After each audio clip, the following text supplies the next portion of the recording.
snappers with a lot of energy. Dan Cameron and Clint Andrews got it underway, thought about its program. I believe it was called the Science, Technology, and Public Policy program at that time. And Clint is now a professor of urban planning at Rutgers, where he's been since he left here in 1997 at the Bloustein School. And he's also the Associate Dean for Planning and New Initiatives and the Director of the Center for Green Buildings. His interests are in energy systems, particularly electricity systems, initially in the world of electric utilities, and increasingly on the demand side with buildings, smart buildings, and whatnot. He describes his fields as energy planning and policy, environmental management, and decision analysis. And he's written several books. The first one of them has a marvelous title, which I'm going to read to you. It's called Humble Analysis, the Practice of Joint Fact Finding. That's actually the most recent book. He also wrote a book called Regulating Regional Power Systems. And most importantly, he wrote a book that I worked with him on, Industrial Ecology and Global Change. I was very startled to realize that was almost 21 years ago.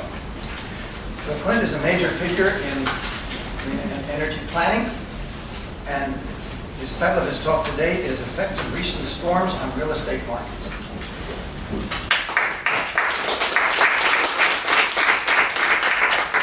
Okay, thanks, Rob. It's good to be back here and to see that people look even smarter and more enthusiastic than they did 20-odd years ago when I left. Although, and that's true even of the people who are still here who haven't left, such as Rob. I just discovered that this seminar series is named after David Bradford, who was on the faculty and with the Wilson School and served as somewhat of a mentor to me.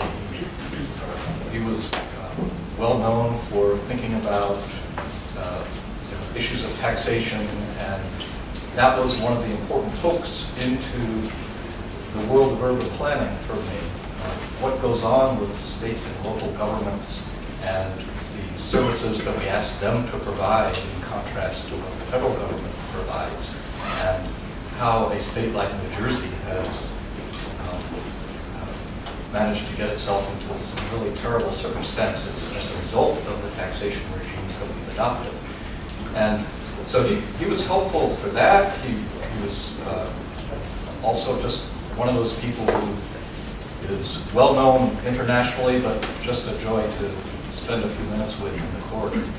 Not everybody is like that, and so I was really grateful for the time that I had with him, and I'm so glad that this seminar series is named after him. So, Rob gave an introduction framing me as an energy person. You know, in fact, what I've been doing for decades and what my doctorate is urban planning. Often I've looked at energy questions through that lens, but I've also looked at a number of other issues, and that's it's one of the others that I want to talk about today. And that is, how have coastal real estate markets responded to Hurricane Sandy, Hurricane Irene, and so forth? I'm going to be focusing on New Jersey's story because it is different than what you hear on the Gulf Coast or North Carolina. And to give away the punchline early, I've put up a map that we created last night that shows, it's a market health index that Zillow publishes. And they do it on a zip code basis. And for the most recent quarter for which data are available, this is what it shows for New Jersey. And basically the darker color is a healthier real estate market.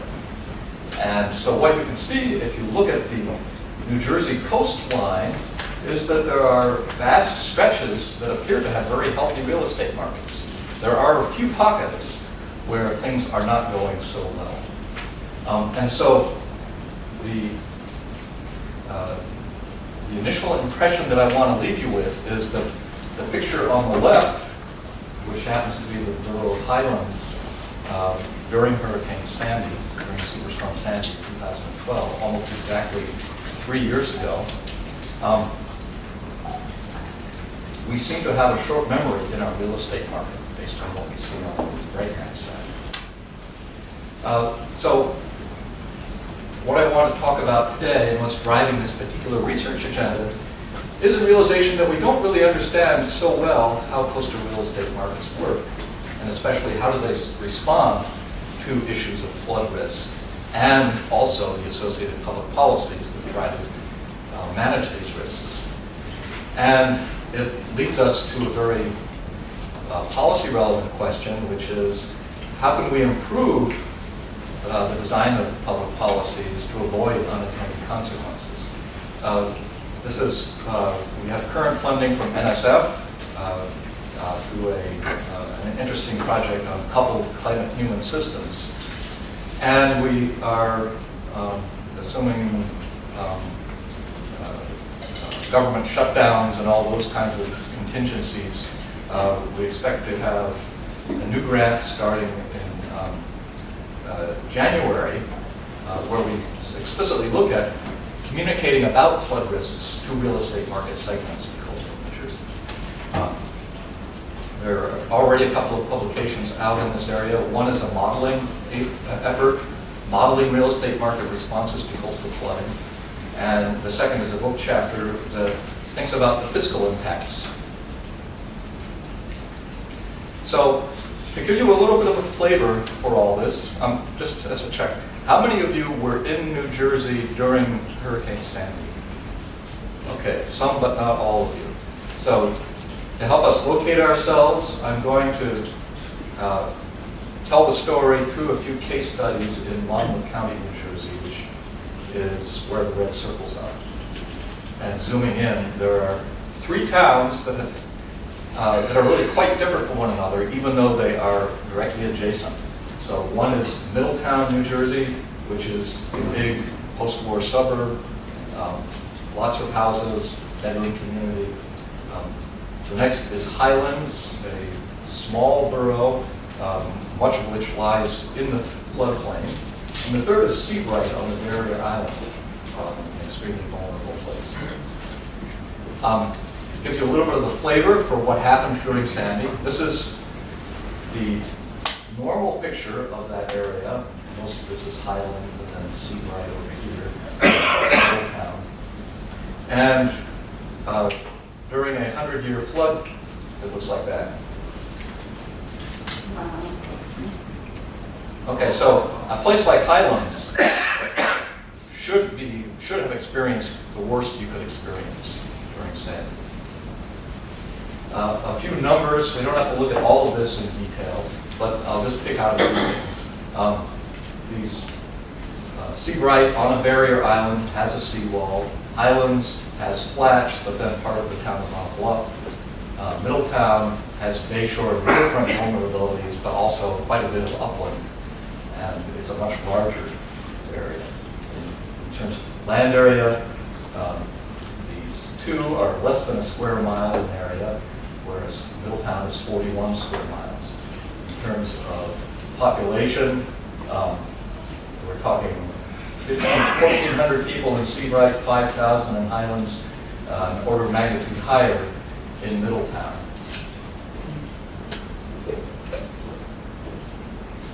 Just to give you a sense of how the federal government views these 3 towns, here is some flood insurance data.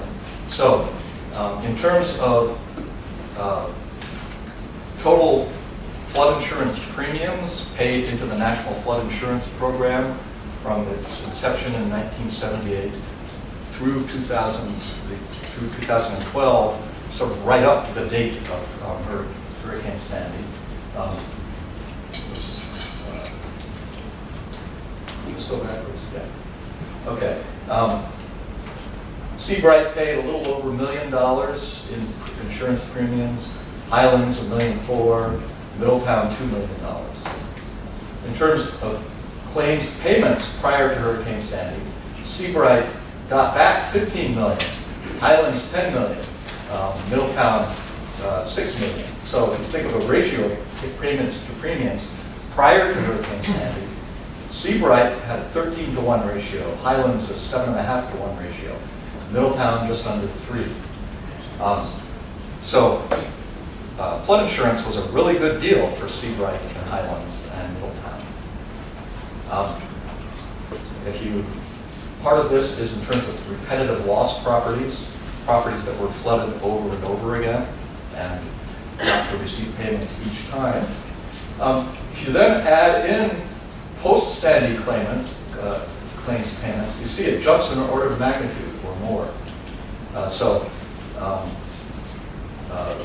Total claims payments for Seabright are now up to $80 million compared to $15 million. Highlands is up to $66 million instead of 11. And even Middletown is up to 53 compared to 6. And so these are clearly areas that are vulnerable and where there were dramatic losses as a result of the storms. And so we thought we would build a model of all this, and we actually started this in 2011 after Hurricane Irene devastated many areas. And so we developed a model of how we thought people behaved. And it's pretty logical, and we framed it as an agent-based model. And so we simulated a real estate market. We imagined home buyers searching for a home, bidding on different properties, some of them eventually winning a bid and settling in town. Others weren't able to consummate a deal, and they eventually left the market only to be replaced by others.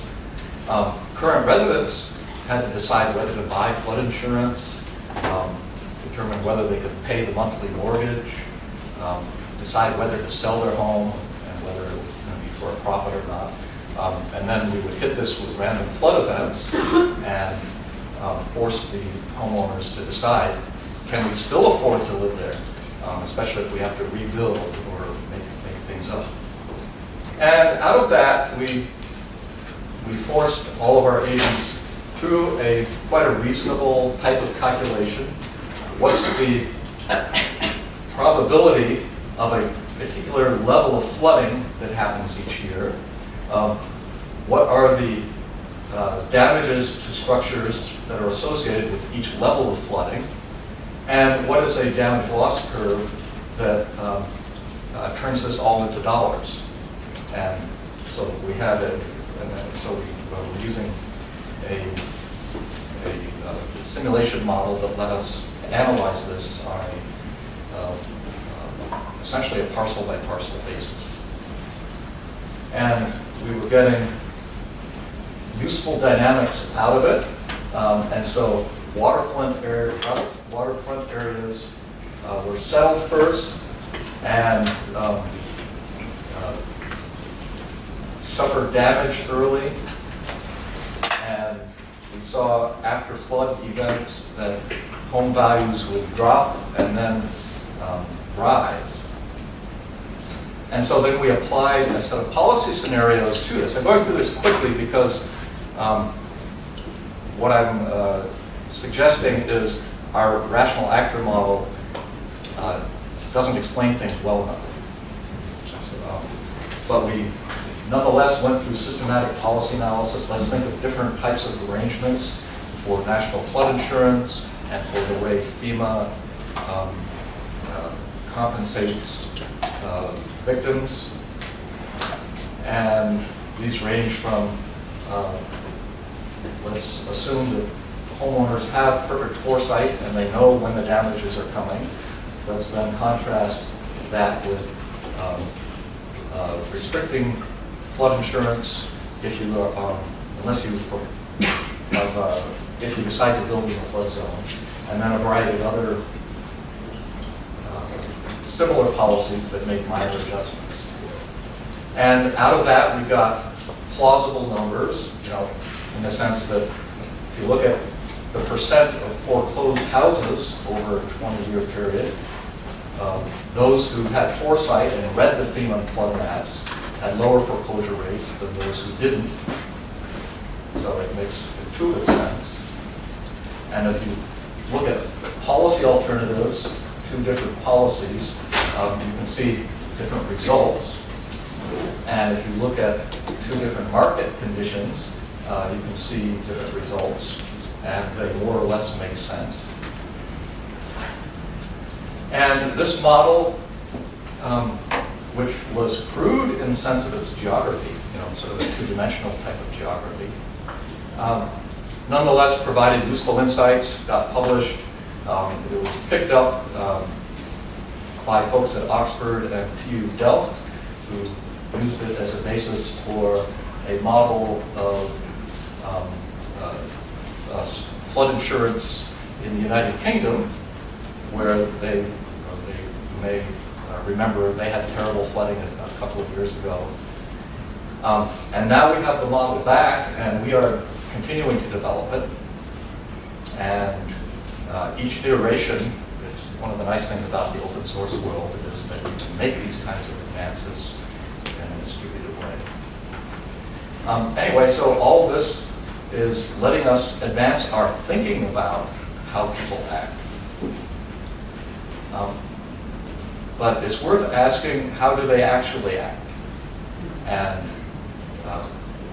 how much validation and calibration and so forth can we really do? A little glimpse at the micro level. Here are property values for Highlands Borough. Recall that this is an area that floods, and then above, up on the bluff, it doesn't flood. And you can see a pattern that you might suspect, which is, waterfront property is worth a lot. If you look a little more closely at differentiating building value from the underlying land value, you can see that they don't necessarily have the most valuable buildings along that waterfront area. Part of that is explained by when things were built. This is a town that's been around for well more than a century. It goes back several centuries, in fact. Although it certainly changed its flavor. It used to be a little fishing village, a little place where clammers live. And there's still a small number of them, but there's an awful lot of people who live there because they like boats or they like to be near the beach. Just to remind us, that's roughly what Sandy did. It covered the entire flat area, and just the bluffs were protected. Okay, so let's now look at 3 years. We now have 3 years of data since Sandy, and we can get a little bit of a flavor for how real estate markets have actually performed. And so I'm going to start with data. This is all from Zillow's research portal. I'm going to start with broad national numbers and state level numbers. So the United States is the orange track, and New Jersey is the blue track. And so if you look at home value over time from 1996 up through early 2015, New Jersey's home values have consistently been higher than the national average. And we can see very clearly some big macroeconomic thing, 2006, 2007. Who can give that a name? Who was alive during 2007? Yes. Is the housing bubble? Yes. Here's a housing bubble. I was lucky to have bought my house right about here.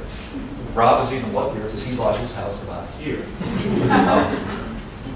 And in any case, there's been a dramatic drop in average housing values nationally and within New Jersey. Let's look at another key date. Exactly 3 years ago, end of October 2012. Okay, right about there. Huh. Well, it sure didn't make any difference nationally. And in New Jersey, it seems like things are going the opposite direction. Okay, let's normalize it per square foot so that we can control for bigger houses versus little houses, because certainly houses have gotten bigger over time.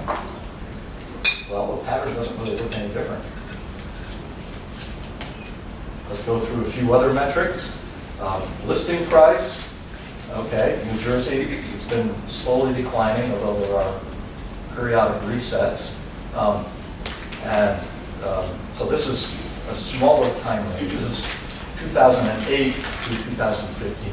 So we've already started that slide from the peak of the housing bubble down to, let's find, okay, here is Sandy. Shoot. It's going up instead of down again. What the heck? And even if you adjust it per square foot, same pattern. Okay, how about maybe there's a difference between selling price and asking price. Well, you can see that the sold price varies seasonally, whatever else is happening. So 1996 to 2015.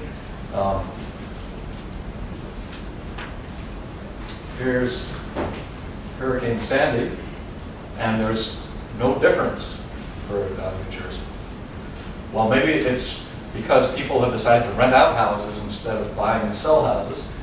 Well, okay, 2010 to 2015. Where's Hurricane Sandy? Maybe it can count for that little bump up in rentals. Maybe it's about inventory. They're just not putting houses into the marketplace, 2010 to 2015. Okay. Anything that looks like inventory went up. There's a clear cycle here, but it doesn't seem to be associated with Sandy. And I'll skip that other inventory measure. The market health index, this is the most, I believe this is in June 2015. New Jersey's overall market health is less good than that of the nation as a whole.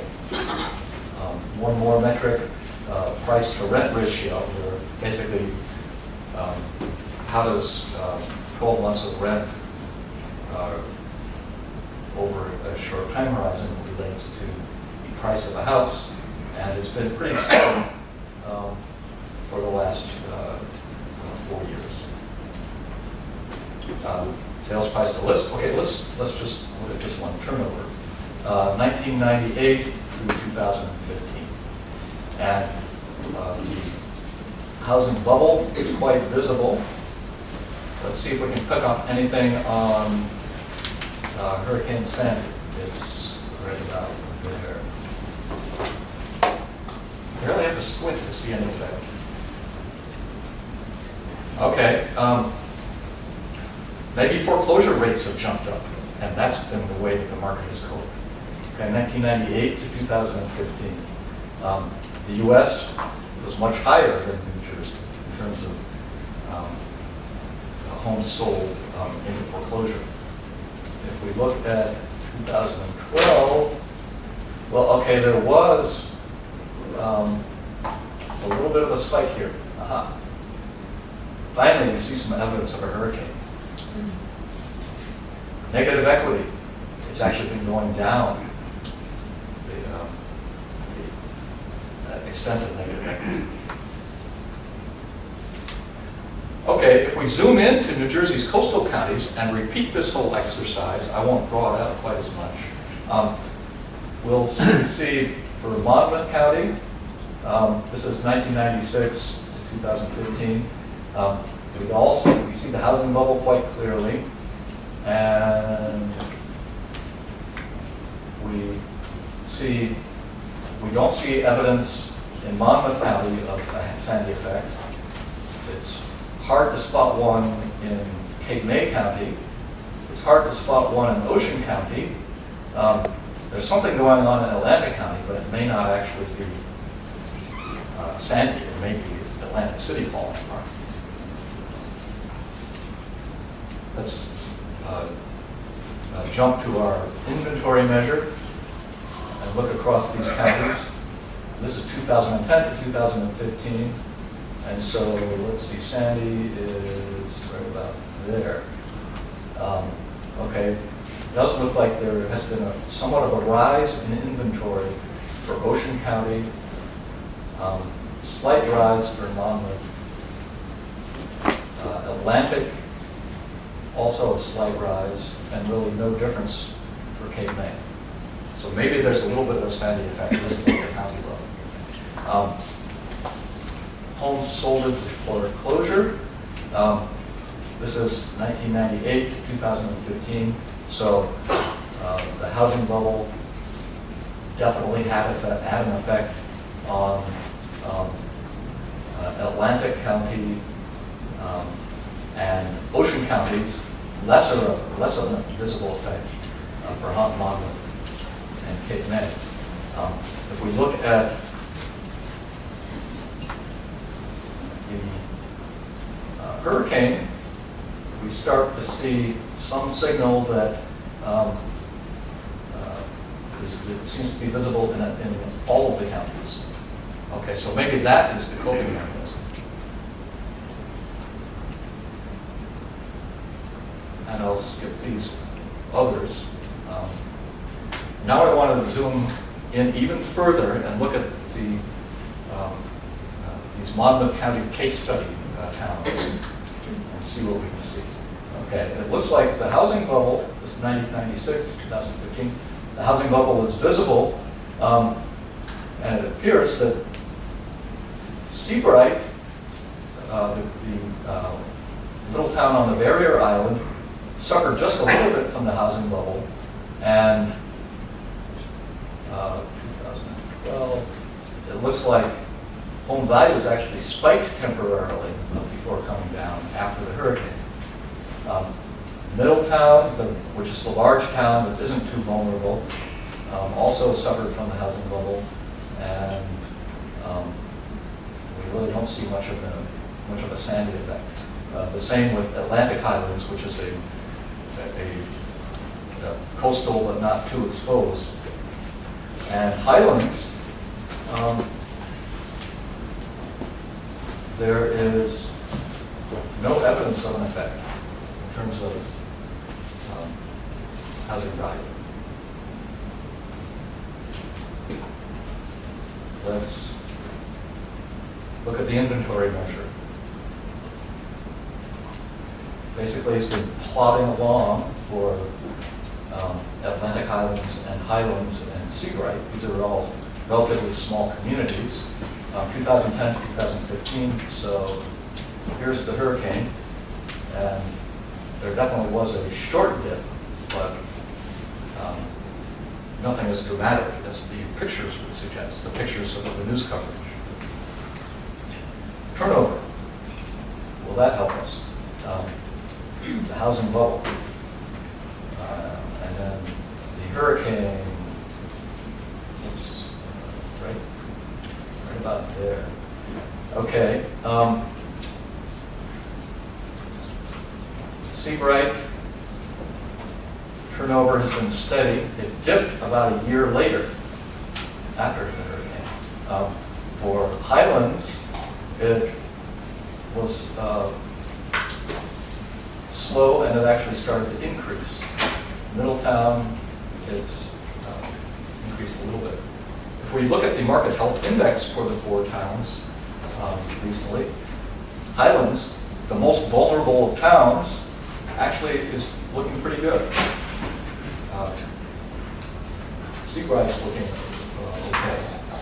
The well-to-do towns are sort of bouncing along. On this measure, by the way, Princeton is all about here to help you gauge things. And finally, the negative equity story, 2011 to 2015. And so we are seeing, again, the decline in negative equity across our three case study towns. Okay, so what else is going on besides hurricanes? We're just not getting much satisfaction out of hurricanes. Well, one thing that we see is if we look at the populations of these three case study towns, is that the two coastal towns, Highlands and C-PREE, both have top-heavy population pyramids. what's a way to translate that into economic English? What's the implication of a top-heavy population? I believe there is an Office of Population Research in this institution. Pensions, Yeah. hospitals, We have more retirees than families. Okay. Yeah. What we see are not very many little kids here. That's basically it's a sign of either aging in place or retirees. Middletown, which is a more typical New Jersey suburb, has that fat bottom that you look for. The childbearing generation that is replacing itself. Okay. If you play the demand game, is there any demand for housing? This is a little hard to read. I'll just briefly tell you what it says. In Highlands Borough, the one that where half the town was underwater, basically the population in 2000 was 5,097, and the population in 2010 was 5,005. So in other words, a population decrease, slow population decrease. This has been going on for decades. And the only reason why there is any unmet demand for housing prior to the damage caused by Sandy is because household sizes are going down, and so one person ends up demanding more square feet. And so the number of housing units that can be contained within the same footprint has been shrinking. And so that's basically offsetting the population decrease, is the increased demand for square feet. In C-PREE, we also see a population decrease from 2000 to 2010, 1818 to 1400 roughly. And so again, the unmet demand for housing is driven entirely by the demand for more square feet due to smaller household sizes. And Middletown is the only one of these three where the population has remained stable. And so it too has a small unmet housing demand that is, again, driven by changing household size. And so this does not fit the profile of what ought to be a hot real estate market.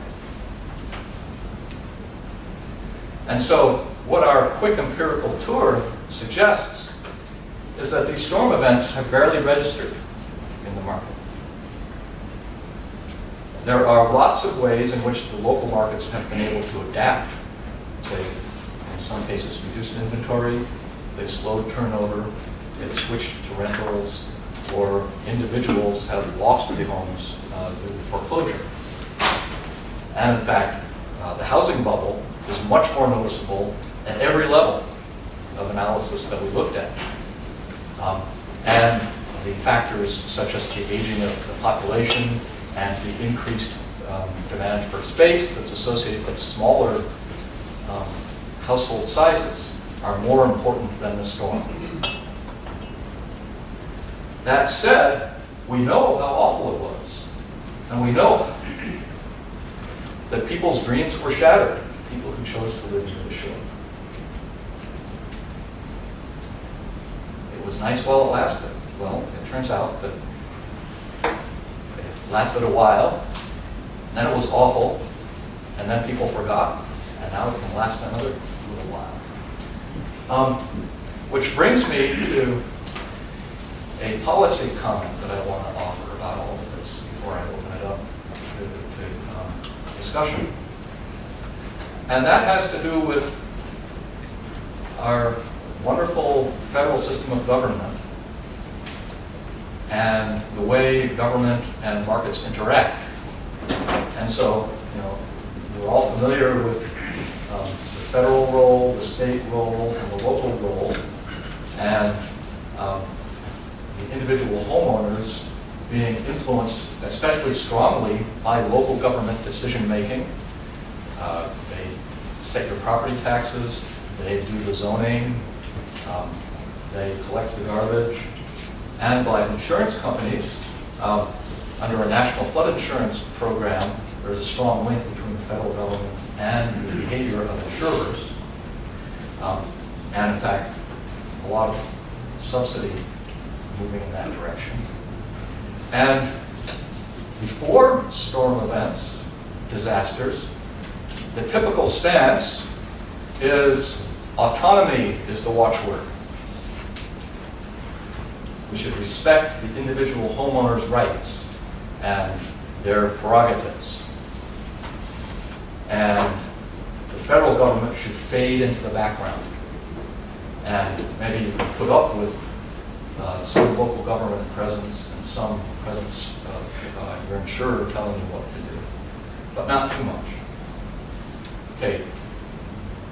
Immediately after the disaster, the tone changes, the rhetoric changes, and the narrative becomes the poor individual needs help from the rest of us. We're all in this together. We're all good Americans together. We're all good citizens of Highlands, citizens of New Jersey. And so there ought to be a responsibility at the federal level to look out for the vulnerable individual. But we very quickly revert to the other and place the individual at this back on the pinnacle. This is something that's well documented in the literature. There was a nice survey that was done before disasters, during, and after that very clearly showed what is the desired role, and it's low before the disaster, and it's high immediately after the disaster. And certainly, we saw lots of complaints. This is illustrative of the graffiti in Highlands that show the resentment that builds when this model isn't followed. Okay, and so I want to suggest from a public policy perspective, based on what we've seen in the marketplace and in the performance of the National Flood Insurance Program, that we do have incentives that are logical and ethical in our intergovernmental system in terms of things like the National Flood Insurance Program. But they are not well calibrated. Congress tried to adjust the calibration a couple of years ago, passed the law, and then chickened out at the last minute and put in a multi-year waiting period before it starts to demand that flood insurance premiums reflect risk a little bit better. It's clear that there are many individual adaptive responses to storm events. You can defend your house, you can abandon your house, you can adjust your lifestyle. But frankly, those individual responses don't add up to what you might call a resilient community. There is a role for, at a minimum, local government to step in a little more firmly and try to keep people out of the flood zone simply to reduce the insurance payouts for no other reason. And certainly, there are more analytical tools becoming available, and we're getting better at our modeling of flood risk.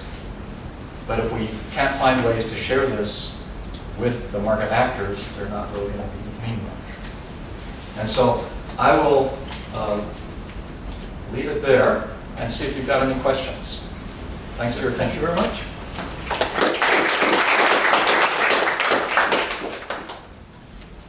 Yes, sir. So the communities that you were studying were primarily already in zones that have been known to flood.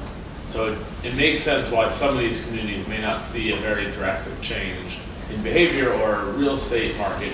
But what about communities that were closer, maybe in Boundbrook or in other areas that were not prone to flooding, that then got hit with the 100-year, 500-year storm, and now all of a sudden are in the FEMA floodplains and flood maps that need to then adjust their behaviors? How does that change the story? It's a great question, and My sense of it is worth further analysis, is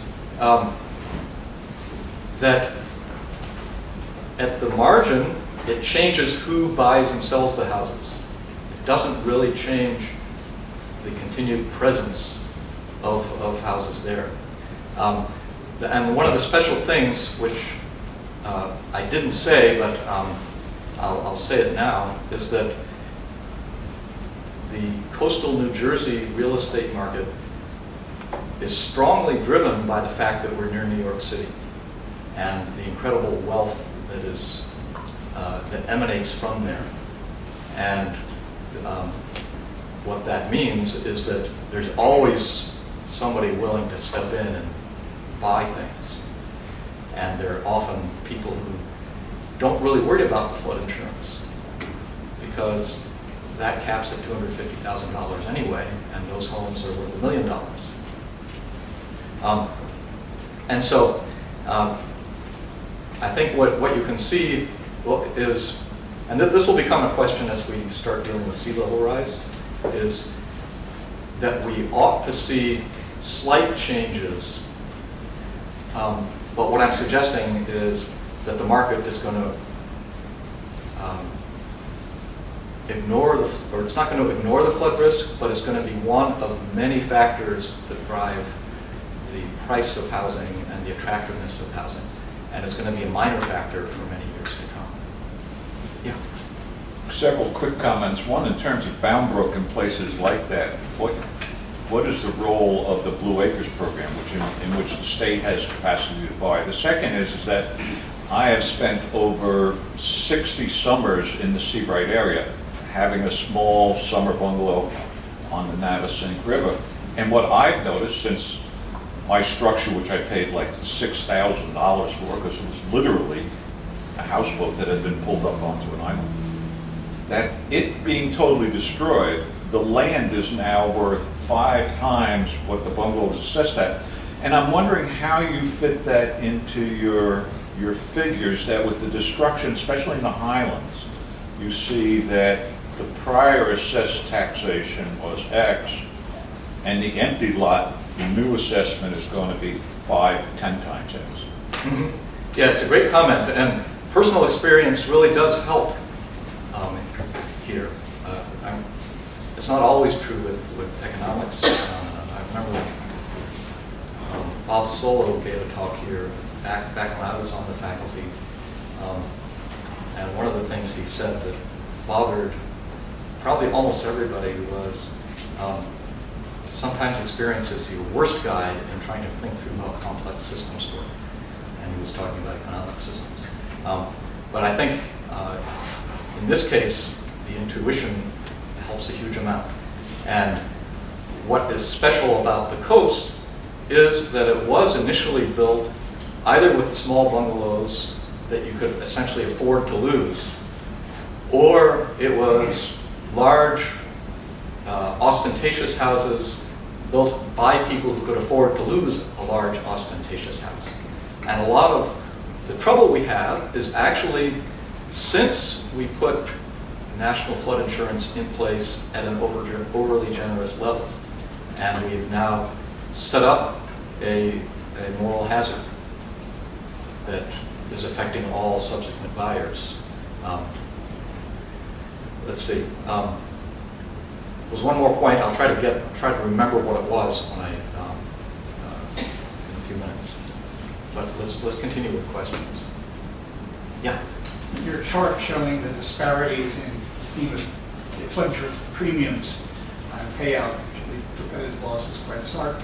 But also you modified just now, pointing out the limits to flood insurance payouts. What should happen? I mean, that disparity, that certainly illuminates how the rest of us are helping the people who happen to own property in some communities. But what should happen if one kicked out the props of flood insurance in the real estate market? What do you think would happen? In a way, we can see what would happen by looking at the past, because Seabright and Highlands, as you've said, they've always flooded. And if we look at what was built there, and it was much more ramshackle. It was often seasonal. The large buildings were seasonal. The small buildings were fishermen's shacks, clammers' shacks. Eventually, they turned into much more permanent settlements. They are now reverting to being more seasonal, and we're seeing displacement of the permanent residents by seasonal residents. And seasonal residents is one, it's a good adaptive strategy. You're not putting, you probably have another home, and from a flood insurance point of view, that's good because the current flood insurance rules do not pay for damage to a second home, only to a first home. There are still ways in which some people get around that, but it makes, to me, it kind of makes sense for those who can afford to put themselves in harm's way to have that in it. But let's not have people lose their only home over all of this. And that's where you start to get this sense of, gosh, maybe we need a little bit of kind of paternalism after all on the part of municipalities in doing things like taking advantage of the state's Blue Acres program, doing buyouts, making zoning more restrictive, or making the building codes more restrictive for those who rebuild in the floodplain. But FEMA does pay for second homes. I mean, mine was a second home. I've had FEMA, as my parents had. We've had FEMA since its existence. And National Flood Insurance or? National Flood Insurance. Really? The distinction is that there are different programs available for first home as opposed to second home. But in living where I did and having been there for 60 years, it's a small colony of 57 seasonal bungalow owners. Half of those never got flood insurance. The other half did get flood insurance. But the problem is this whole question, you would raise the bungalow at your own expense with each new flood. But with the 100 years or whatever year flood they want to call it, there was maximum destruction. And those that didn't have insurance took the position that you suggest, which is, this bungalow's been in my family for X number of years. My father, grandfather built it. It has no value in terms of replacement. So if it gets blown away, that's life. I can rebuild it. If no need to have the insurance because it's a marginal cost for rebuilding. So I mean, there's a whole series of things that are tied up. And the problem in the Highlands is that very few of them had flood insurance, and they had begun to use them more than just seasonal, but never corrected any of those factors. That's why they're not covered. The big fight over there was, well, my father's been living here since he retired, but now it's his permanent home. So they should be treated as permanent homes, and they're not. So I mean, that's part of the battle. Yeah, and I almost titled the book chapter that I wrote about this stuff as the gentrification of the shore, and because the major thing that I see happening is that the smallholders are selling out and letting other people take the risk and making a bundle off of it. And Dina Long, who is mayor of C-PREE, I don't know if she still is.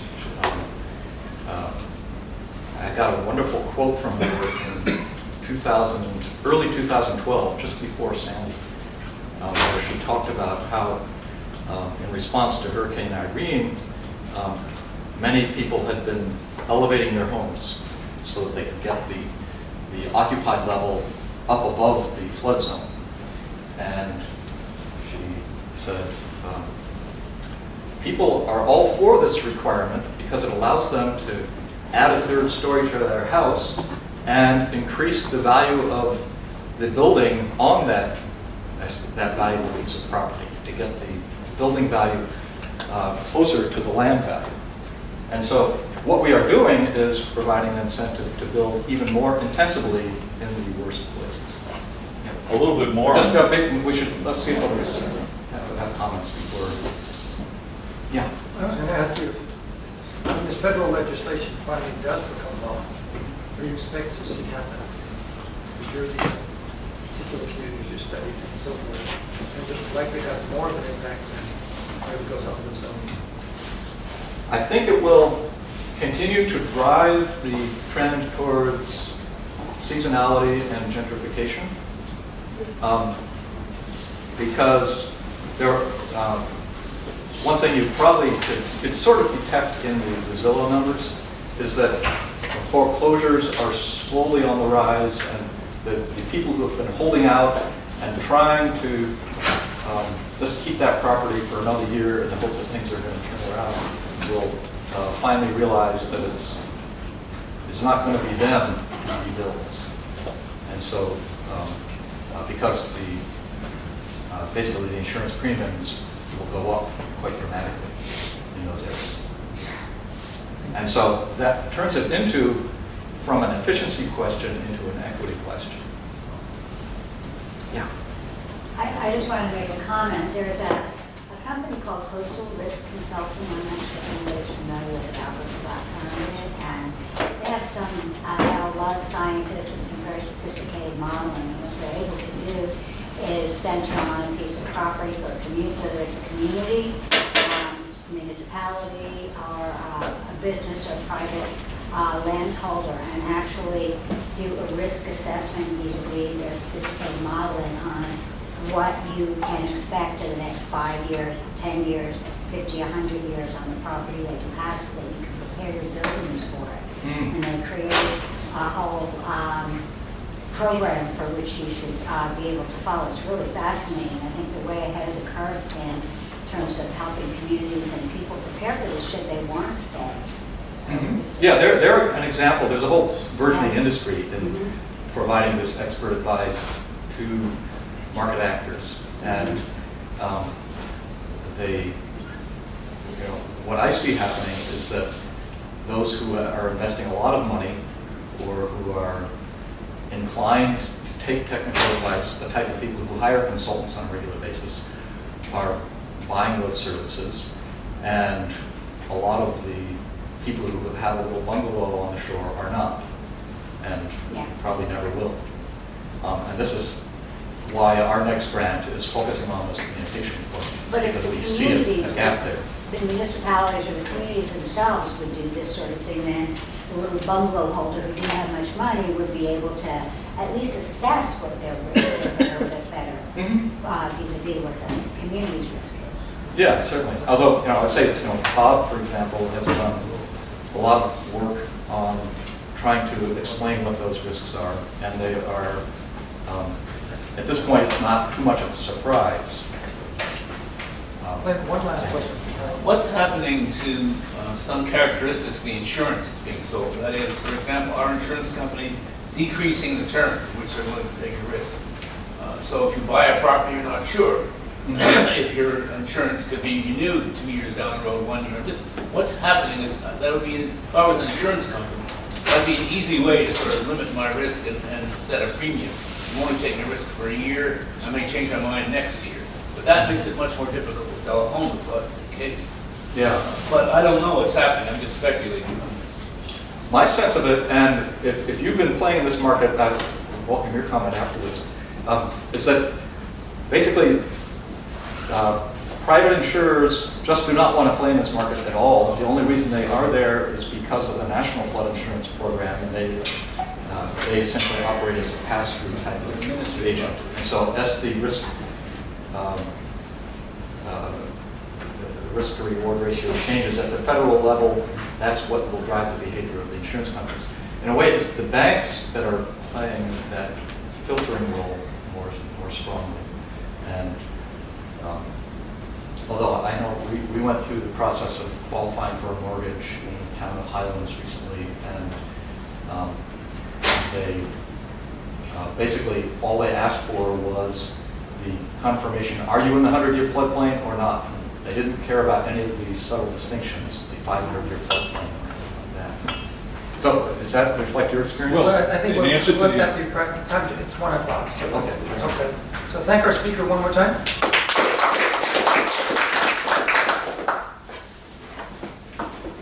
In terms of the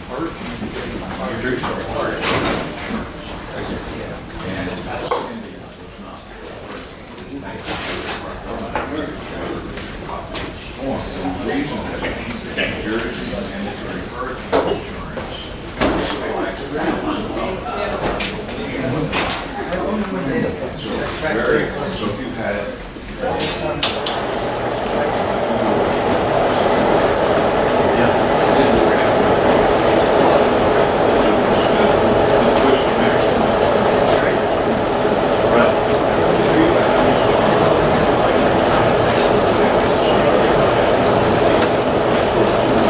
We have one still. We'll have one still.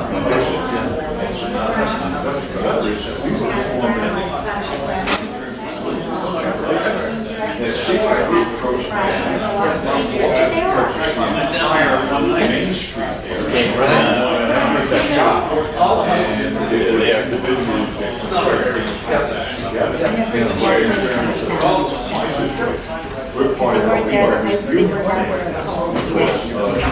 No, I didn't. I swear I didn't, because I sat up there. I looked around here. There was glasses. I have a feeling somebody picked Oh, them up. that's right. Just It's a little dangerous. how I fell on it.